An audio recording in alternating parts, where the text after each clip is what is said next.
et mon grand-père m'a expliqué, parce que mon grand-père était dans tout ça, que en fait le temps c'est comme des millefeuilles avec plusieurs espaces-temps et on peut très bien...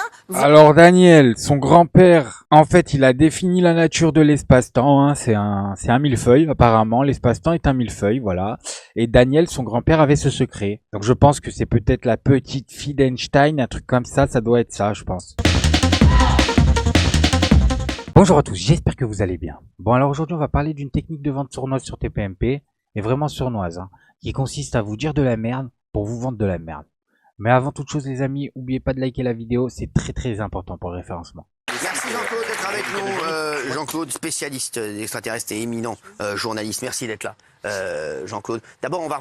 Bon voilà déjà, alors comment il vous présente l'invité? Spécialiste des extraterrestres et éminent journaliste. Mais quand on se renseigne un peu, en fait, le gars a 32 livres à son actif sur les extraterrestres, pas à l'ombre d'une preuve, et il est persuadé que tous les postes à haute fonction du monde sont occupés par des extraterrestres. Voilà le profil en fait, hein, le spécialiste. Revenir sur vous, d'abord je vous le dis tout le temps, est-ce que vous avez eu déjà des expériences que vous pensez être des expériences avec des extraterrestres? Si oui, dites-le maintenant ou taisez-vous à tout jamais. Gilles, je sais que toi, oui. Oui, moi je parle la nuit avec des gens qui... Voilà, alors là ça commence. Ils vont tous donner leur petite expérience paranormale.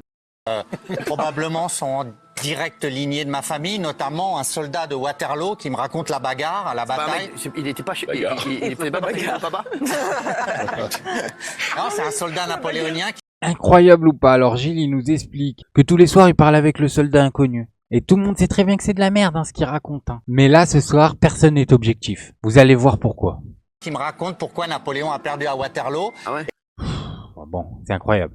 Et ça c'est... Non mais c'est vrai, bien sûr. C'est-à-dire cette nuit Non mais ça m'arrive régulièrement, je parle avec des gens qui... voilà. Jean-Claude, j'ai été initié à ça aussi. Non, il y croit.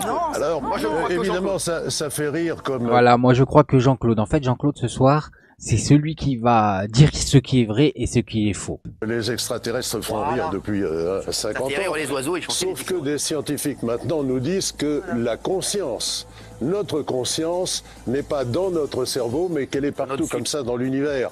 Et que donc, quand on est, on nous donne simplement le moyen d'être connecté à cette conscience. Donc, ce qu'il dit est parfaitement rationnel. Ah voilà. Moi ce qui me dérange c'est qu'il t'explique ça pas comme une idéologie, il te dit pas moi je crois en ça. Il te dit ça comme si c'était de la science, il dit de la merde, les scientifiques ils ont dit ça. Il prend des arguments d'autorité, il dit les scientifiques disent ça, mais quel scientifique?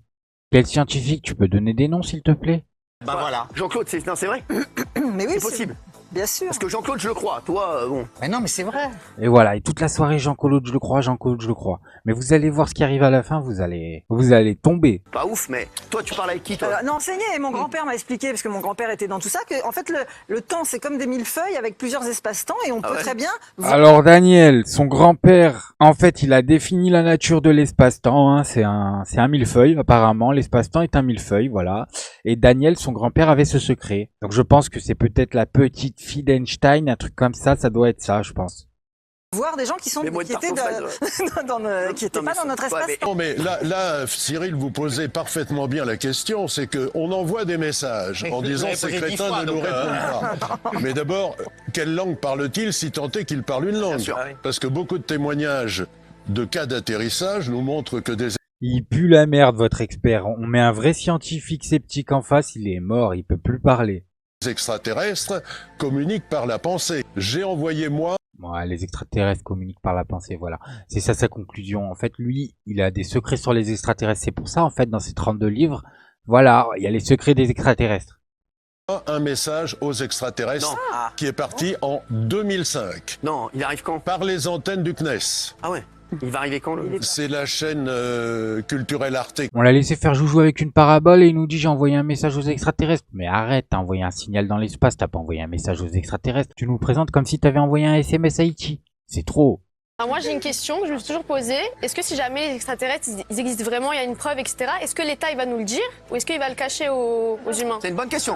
C'est une très bonne question parce que vous savez qu'il y a des scientifiques. Non mais Polska, en fait, ce que tu nous racontes c'est Stargate SG1 saison 2, je l'ai vu. Et je te spoil à la fin, en fait, les extraterrestres ils viennent sur Terre et les humains ils sont au courant en fait à la fin. Je sais pas si t'as vu la fin de la saison mais voilà, t'es spoilé.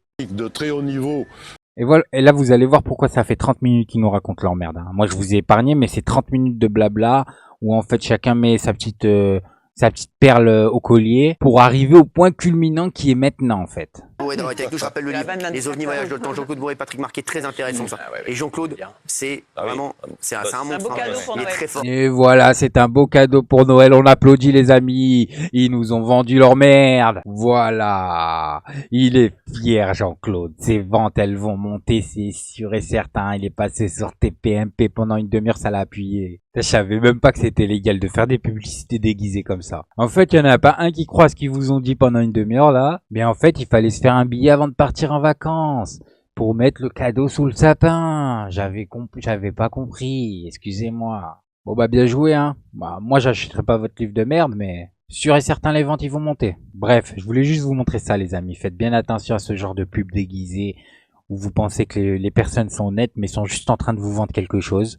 Faites attention à vous, faites attention à ce que vous regardez. Likez, abonnez-vous et oubliez pas le petit com qui fait plaisir. Et tout gris et tout petit poney, petit poney. Tu gambades dans les prés sans te soucier du temps qui passe, petit poney.